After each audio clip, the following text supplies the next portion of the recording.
Bismillahirrahmanirrahim. Assalamualaikum warahmatullahi wabarakatuh. Nama saya Nur Persada Nusantara dari angkatan IPA 2018 yang saat ini mengontrak mata kuliah Basic Life Skills 1. Di sini saya akan membahas buku ini. Saya ada buku Monoteisme Samawi Autentik karangan Mu'arif. Ini buku sangat saya kagumi sekali dikarenakan pembahasannya itu tentang perjalanan dialektika iman dalam sejarah peradaban Yahudi, Kristen sampai Islam. Apa itu monoteisme samawi dan autentik? Monoteisme itu merupakan kepercayaan umat manusia yang mempercayai bahwa hanya ada satu Tuhan. Berbeda dengan politeisme. Kalau politeisme itu mempercayai banyak Tuhan. Lalu samawi itu agama yang diturunkan melalui langit, yaitu contohnya dari Yahudi, Kristen maupun Islam. Sebenarnya ketiga agama ini mempunyai sangkut paut. Di antara turunnya Yahudi itu melalui Yakub, terus turunan Ibrahim semuanya itu merupakan Yahudi. Lalu sampai di Kristen itu Nabi Isa membawa ajaran Nasrani, dan itu juga merupakan ajaran Injil. Dan Yahudi itu merupakan ajaran dari Taurat, Nabi Musa membawa tolak dasar pemikirannya. Lalu sampai kepada Islam menuju ke Nabi Muhammad SAW. Nah, autentik di sini yaitu autentik merupakan kebenaran, yaitu asli.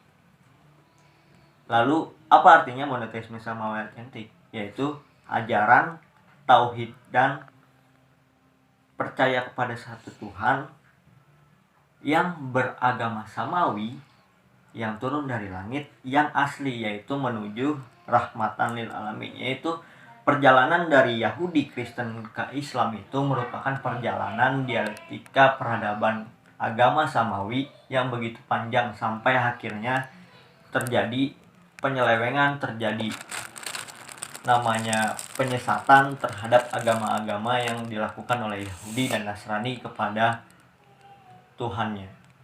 Ya, kita masuk ke dalam pembahasan buku ini. Di buku ini ada berapa bab sih? Kita lihat ya. Di buku ini terdapat 16 bab. Bab pertama itu membahas tentang asal-usul monoteisme samawi, asal-usul ajaran monoteisme samawi. Yang kedua, bapak monoteisme samawi. Pastinya teman-teman semua tahu bapak para nabi itu merupakan Nabi Ibrahim alaihissalam. Di sini dijelaskan di bab 2 ini bapak monoteisme samawi dari pertama Nabi Ibrahim berdakwah sampai akhirnya mempunyai keturunan Ishak dan Ismail, dan dari Ishak keturunan Yakub, ke bawahnya itu merupakan keturunan Yahudi, lalu Ismail turunan ke bawahnya sampai menuju Nabi Muhammad SAW. Lalu di bab 3 dibahas tentang keturunan Nabi Ibrahim alaihissalam. Di bab 4 tradisi Nabi Ibrahim alaihissalam, yaitu ajaran Hanif, yaitu Nabi Ibrahim ini merupakan nabi yang mengajarkan Hanif, yaitu lurus kepada umatnya. Lalu bagian kedua di sejarah bangsa Yahudi dan nabi-nabi dari Yahudi, yaitu yang kita tahu nabi dari Yahudi, Nabi Yakub ke bawah. Nabi Yakub melahirkan Nabi Yusuf, kemudian Nabi Musa, kemudian Nabi Sulaiman, Nabi Isa, dan lain sebagainya. Itu merupakan keturunan Yahudi. Mereka juga membawa agama mengikuti ajaran Nabi Ibrahim, yaitu ajaran yang hanif, ajaran yang lurus. Lalu dari Yahudi tersebut muncullah peradaban-peradabannya dan peninggalan-peninggalannya, terutama di dalam kitab di Musa itu mendapatkan dari Allah wahyu, yaitu kitab Taurat, dan di zaman Daud kitab Zabur. Lalu di bab ke-6 itu sejarah penindasan kaum Yahudi. Yang kita tahu kaum Yahudi itu tertindas di zaman Nabi Musa, yaitu diusir oleh Firaun sampai akhirnya umat Yahudi itu banyak mengalami penindasan, lalu dibantu oleh Allah, dimuliakan dengan banyaknya para nabi lahir di agama Yahudi. Tetapi orang-orang Yahudi yang tidak tahu bersyukur dan banyak sekali mengingkar kepada Allah sampai akhirnya sekarang menjadi umat yang dilaknat oleh Allah. Dan selanjutnya ke bab 7, doktrin mesianisme. Nah, di bab 7 ini saya sangat terfikir gitu ya.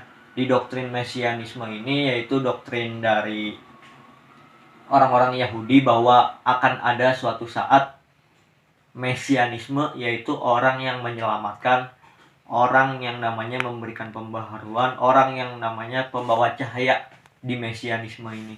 Mereka menyebutnya, yaitu mungkin kita tidak tahu apakah umat Yahudi itu menganggap bahwa akan turun seseorang yang membawa pencerahan, suatu yang menyelamatkan kaum Yahudi. Tetapi di zaman saat itu sudah ada doktrin mesianisme seperti ini. Kita tidak tahu bagaimana mereka menganggapnya itu seperti apa, ataukah Dajjal kah, ataukah Nabi Isa, ataukah Nabi Muhammad SAW. Lalu di bab 8 pembahasan Nabi Musa alaihissalam, yaitu dari awalnya berdakwah di Mesir sampai akhirnya membawa umat Yahudi hijrah ke bumi Palestina. Kemudian di bab 9 ada pembahasan Nabi Isa alaihissalam, dari awal turunnya Nabi Isa, dilahirkannya Nabi Isa oleh rahim yang mulia Maryam, kemudian berdakwah dengan sahabatnya Hawariyun, lalu sampai akhirnya Nabi Isa diancam dibunuh oleh kaum Yahudi yang saat itu sedang berkuasa di bumi Palestina. Mereka sangat ingin membunuh Nabi Isa alaihissalam, sampai akhirnya Nabi Isa tidak bisa dibunuh tetapi diangkat oleh Allah Subhanahu wa taala. Lalu yang dibunuh oleh kaum Yahudi dan yang disalib tersebut merupakan orang yang dimiripkan oleh Nabi Isa alaihissalam oleh Allah Subhanahu wa taala. Nah, di sini mulai terjadi penyelewengan ajaran dari Yahudi kemudian ke Nasrani. Yahudi yang mereka menyangkal bahwa tidak ada nabi selain Nabi Musa yang akan turun membawa kitab. Lalu Nabi Isa turun dengan membawa Injil, tetapi umat-umat Yahudi tidak mempercayai Nabi Isa, kemudian ingin dibunuh Nabi Isa. Lalu selanjutnya di Nasrani kesananya terjadi penyelewengan di Nasrani bahwa Nabi Isa itu dianggap Tuhan, kemudian lahirlah politeisme dari Nasrani. 3 Tuhan yang disembah itu 3, yaitu Tuhan Allah, Tuhan Bapa, Tuhan Roh Kudus, dan Tuhan Yesus, seperti itu. Lalu di bab 10 itu pembahasan namanya sekte Essenes, kaum Hawariyun, dan umat Islam. Nah, di sini dirinci dari sekte Essenes, kaum Hawariyun, kemudian muncullah umat Islam. Nah, ini merupakan periode pergantian dari ajaran Nabi Isa sampai ke ajaran Nabi Muhammad. Dikarenakan di ajaran Nabi Isa itu, setelah Nabi Isa diangkat oleh Allah ke langit, itu mengalami namanya fase tidak ada kenabian, yaitu tidak ada nabi, sehingga namanya fase kekosongan, sehingga lahirlah cerita-cerita Ashabul Kahfi di situ yang sampai tertidur 300 tahun. Lalu disitulah masa fase kekosongan, tidak ada nabi yang hidup. Lalu muncullah Nabi Muhammad SAW 500 tahun setelah itu. Kenapa Allah menjadikan tidak ada nabi di fase tersebut? Dikarenakan akan lahirnya nabi terakhir setelah Nabi Muhammad lahir itu. Tidak ada nabi-nabi lain di umat-umat lain yang hidup bersamaan dengan Nabi Muhammad SAW. Yang kita ketahui, Nabi Musa hidup berdampingan dengan Nabi Harun, Nabi Isa berdampingan dengan Nabi Yahya dan Nabi Zakaria yang kita tahu.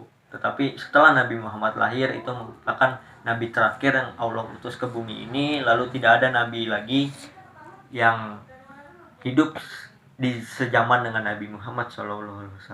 Lalu di bab 11 pembahasan adanya Jazirah Arab, lahir sejarah bagaimana dahulu kala Jazirah Arab itu terbentuk. Lalu di bab 12 ada Arab pra-Islam, yaitu Jazirah Arab waktu sebelum kedatangannya Islam. Bagaimana sih tentang pandangan hidup budaya orang Arab di saat sebelum datangnya Islam. Lalu tentang Allah, lalu bentuk-bentuk kepercayaannya. Yang kita ketahui sebelum Islam datang itu Ka'bah itu sudah dipenuhi oleh berhala-berhala. Memang di Ka'bah itu keturunan Quraisy juga, keturunan Nabi Ibrahim, bahkan senasab dengan Nabi Ibrahim, tetapi mereka meyakini agama Hanif, agama Ibrahim, tetapi meyakininya sudah tercampur budaya oleh budaya Persia, sehingga meyakini dengan menyembah berhala, yaitu berhala yang kita kenal Lata, Uzza, dan Uzair. Itu merupakan berhala-berhala yang disembah oleh orang-orang Mekah dahulu di Jazirah Arab.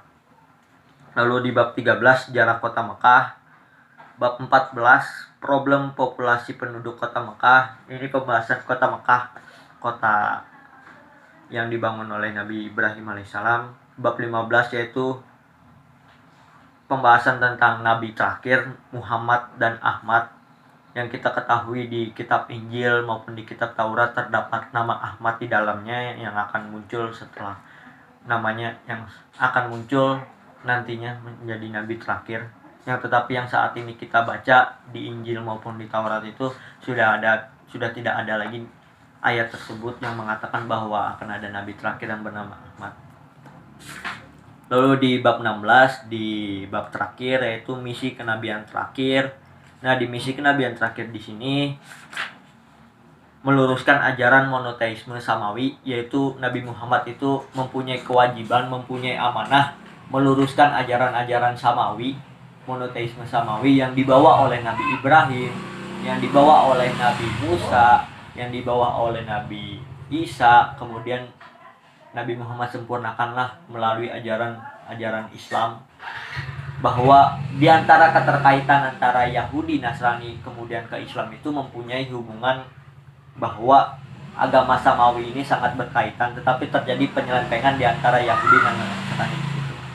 Lalu membawa berita-berita kebaikan, membawa berita kebahagiaan bagi orang-orang beriman, yang bagi yang mengimani Nabi Muhammad SAW.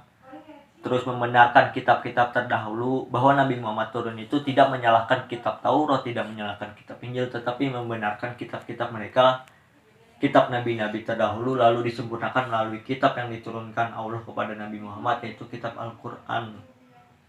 Lalu penjelasan syariat, bahwa seluruh syariat-syariat sebelum Nabi Muhammad, syariat Nabi Musa, syariat sebelum Nabi Muhammad lahir itu mengikuti ajaran syariat Nabi Muhammad setelah Nabi Muhammad diutus menjadi nabi. Sampai akhir saat ini ya kita masih bisa merupakan menjadi umat Nabi Muhammad SAW. Dikatakan umat Nabi Muhammad merupakan umat yang terakhir. Lalu bagaimana kondisi Yahudi dan Nasrani saat ini? Mereka wajiblah mengimani Nabi Muhammad SAW. Dikatakan mereka juga sama. Belajar di rumah. Mati habis. Nah, seperti itu. Jadi yang tadi kita bahas mengenai bab per bab itu merupakan isi buku di dalam Monoteisme Samawi Autentik. Sangat menarik sekali bagi teman-teman yang mempunyai kesukaan membaca tentang sejarah. Ini sangat recommended sekali di antara buku-buku yang ada, dikarenakan pembahasannya itu tentang perjalanan agama samawi dari awal lahirnya Yahudi sampai awal lahirnya Islam. Nah, jika dilihat dari kelebihan di sini banyak namanya yang kita tidak ketahui menjadi kita tahu, bahwa sejarah ini bisa menjadikan diri kita menjadi lebih bijak, menjadi lebih tawakal kepada Allah, bahwa sesungguhnya Allah tidak pernah menurunkan agama yang berbeda, bahwa mereka nabi-nabi saling berkaitan satu sama lain.